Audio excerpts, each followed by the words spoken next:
네, 안녕하세요. 더호텔 부동산 중개법인 숙박의 달인 닥터K로 활동하고 있는 강용욱 이사입니다. 자, 오늘은 여러분들에게 좀 제가 했었던 경험을 토대로 해서 이 달방 운영에 대한 방식과 그리고 달방 운영을 어떻게 하는지, 어떻게 했을 때 매출을 올릴 수 있고, 또 달방을 운영을 했을 때 신경 써야 될 점, 주의해야 될 점, 이런 것들에 대해서 한번 여러분들에게 알려드리고자 이렇게 영상을 촬영하게 됐습니다.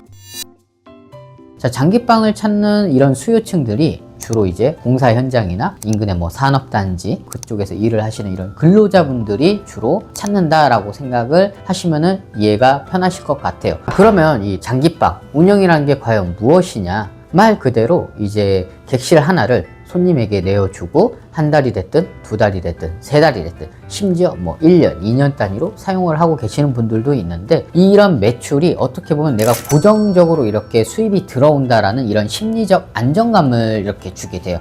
우리는 이제 매달마다 이렇게 나가는 고정 지출이 있을 텐데, 이제 그런 고정 지출이 이런 장기방을 통해서 꾸준하게 들어온다라는 이런 심리적인 안정감, 그게 가장 큰 핵심이고, 자, 두 번째로는 뭐가 있냐면 엄청난 시설 투자를 굳이 할 필요가 없다라는 거예요. 자, 요즘 유행하는 스테이나 이런 것들은 공사를 하고 조금 이쁘게 좀 꾸미기도 하고, 이런 시설에 대한 투자에 대한 이런 부담이 조금 있을 수 있지만, 이 장기방 운영 같은 경우에는 물론 뭐 시설이 좋으면 좋겠지만 엄청나게 막 크게 시설 투자를 하지 않아도 된다라는 부담이 조금 덜 하다라는 부분이 장점이다 라고 보시면 될 것 같아요. 자, 그렇다면 이 장기방을 운영을 하려고 하신다라고 하면 운영에 필요한 그 물건을 찾으실 때 봐야 될 이 포인트가 몇 가지가 있는데요. 자, 첫 번째가 인근에 공사 현장이 됐든지 아니면 산업단지가 있든지 이런 수요층이 확실하게 존재하는지 안 하는지, 그거에 대한 유무를 확실하게 체크를 하셔야 돼요. 단순히 공사 현장이 있네 라고만 파악을 해서 끝내시면 안 돼요. 간혹 공사 현장이 있지만은 이 공사 현장이 다 끝나는 무렵인지 이제 시작하는 무렵인지 이것 또한 또 체크를 해 주셔야 돼요. 그래서 제가 했었던 거는 그 공사 현장까지 직접 찾아가서 이 남은 그 일수라는 게 이게 나와 있어요. 저는 이제 그것까지 파악을 했었던 것 같아요. 그렇게 그것만 보고 들어가셨다라고 한다면은 공사 현장에 이런 수요층들이 한꺼번에 빠져나갈 수 있는 그런 악재를 피할 수 있는 첫 번째 지름길이다. 자, 이제 두 번째가 이제 바로 객단가예요. 과연 이 근방에, 이 인근에 이런 장기방 수요층의 객단가가 얼마에 책정이 되어 있는지, 그리고 객실 수는 몇 개인지, 임대료는 얼마 되는지, 어떻게 보면 단순하지만 이런 수치들을 딱 비교했을 때 내가 수익을 얼마 정도 가져갈 수 있는지에 대한 부분 또한도 분석이 필요합니다. 여기서 한 가지 이제 꿀팁을 하나 또 알려드리자면은, 한번 내가 손님으로 이제 가장을 해서 이제 전화를 한번 해보는 거예요. 그래서 이제 장기방을 사용하려고 하는데 얼마냐? 라고 이렇게 한번 물어보면서 주변 객단가가 얼마에 형성이 되어 있는지 한번 확인해 보시는 것도 하나의 꿀팁이다. 제가 방금 말한 이 두 가지는 이제 이런 외부적인 그런 부분이라고 한다고 하면, 이런 내부적인 부분 또한도 확인을 해 보셔야 되는데, 제가 화성에서 운영을 했을 당시 제가 제일 진짜 많이 고생을 했었던 이유가 뭐냐면 춥다, 덥다, 따뜻한 물이 안 나온다 였었어요. 자, 이 장기방 운영했을 때는 사실상 되게 단순해요. 추울 때 따뜻해야 되고 더울 때 시원해야 되고, 그리고 따뜻한 물이 나오냐 안 나오냐, 즉 뭐냐, 그거에 관련된 시설물들을 꼭 체크를 하셔야 된다라는 거죠.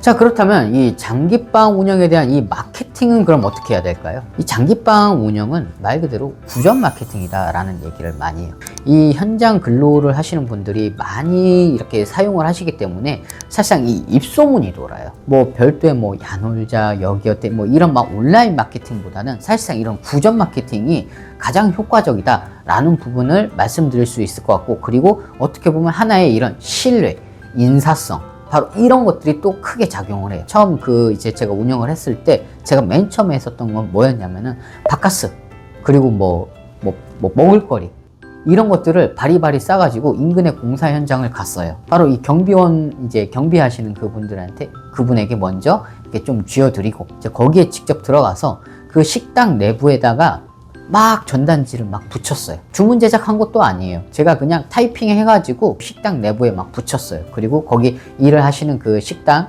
일을 하시는 분들한테도 바카스니 이런 걸 좀 쥐어드리면서 내가 지금 어든 모텔에서 이번에 운영을 하게 된 사람이다 라고 얘기를 하면서 눈도장을 좀 찍어뒀던 것 같아요. 소위 말하면 이제 발품 팔아서 영업을 했던 거죠. 이제 두 번째는 바로 투숙을 하시는 분들에게 이런 만족감과 안정감을 드려야 돼요. 간혹 이런 분들이 좀 계세요. 장기방 운영하면 굳이 청소 안 해줘도 되지, 알아서 하겠지, 이런 분들이 있는데 그거 엄청난 오산이에요.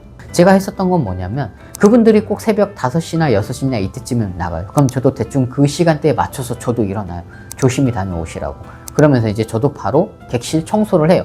청소라고 해서 막 엄청 대단한 거는 아니어도 내부 이렇게 수건도 좀 갈아주고 누우셨던 이부자리도 개드리고 쓰레기도 비워드리고 한 번씩 닦아드리고 이렇게 조금 관리를 했었던 것 같고, 그리고 그분들의 퇴근 시간대에 맞춰서 잘 다녀오셨냐고, 어서 오시라고 이렇게 또 맞이해드리고, 자 이렇게 했을 때 그분들은 굉장히 어떻게 보면 단순해요.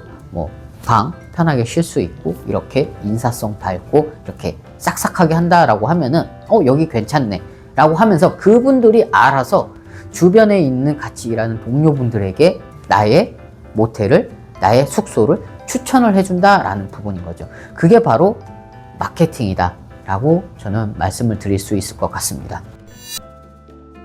자, 그리고 이제 사실은 이 장기방 또한도 운영에 대한 것도 굉장한 이런 장점이 있을 수도 있지만, 제가 장점을 얘기했잖아요. 근데 거기에 따른 리스크도 분명히 존재하기는 해요. 존재하죠. 물론 어떤 사업이든 어떤 운영 방식이든 다 리스크는 존재는 합니다. 존재는 하는데 이 장기방 운영에 있어서 이런 가장 큰 리스크라고 말씀을 드릴 수 있는 게 뭐냐면 바로 이런 계절, 시기에 따른 그런 매출의 폭을 저는 좀 말씀을 드릴 수 있을 것 같아요. 쉽게 말하면 저 또한도 봄 4월부터 시작해가지고 11월 말, 거의 12월 초까지는 엄청 장기방으로 방이 없어서 줄방이 없을 정도였어요. 근데 딱 12월 말쯤부터 해서 1월, 2월 때까지는 솔직히 말하면 수요층이 많이 줄었어요. 왜? 이 겨울철에는 이 공사 현장에 이렇게 공사가 많이 이루어지지 않는, 소위 말하면 중단이 되거나 이런 경우가 꼭 존재하더라고요. 그러면 이 리스크 관리를 해야 되잖아요. 저는 그 리스크 관리를 저는 저만의 방식으로 운영을 했었어요. 그 리스크에 대한 관리법은 이거는 제가 따로 문의를 주신다고 하시면은 제가 또 상담을 통해서 또 알려드릴 수 있을 것 같아요. 이거는 진짜 저만 알고 있는 노하우다 보니까 연락을 주신다고 하시면 제가 그 리스크 관리하는 법 또한도 말씀을 해드릴 수 있을 것 같습니다. 이 장기방 운영만큼은 제가 너무 자신 있어요. 장기방 운영으로도 굉장히 재미를 좀 많이 봤었고, 처음 제가 이제 딱 그 물건 들어갔을 때 임대료가 550만 원이었는데 당시 딱 들어갔을 때 매출이 한 1000만 원대밖에 안 됐던 거를 제가 매출을 2천만 원 그 이상까지도 올려봤었던 그런 경험이 좀 있어요.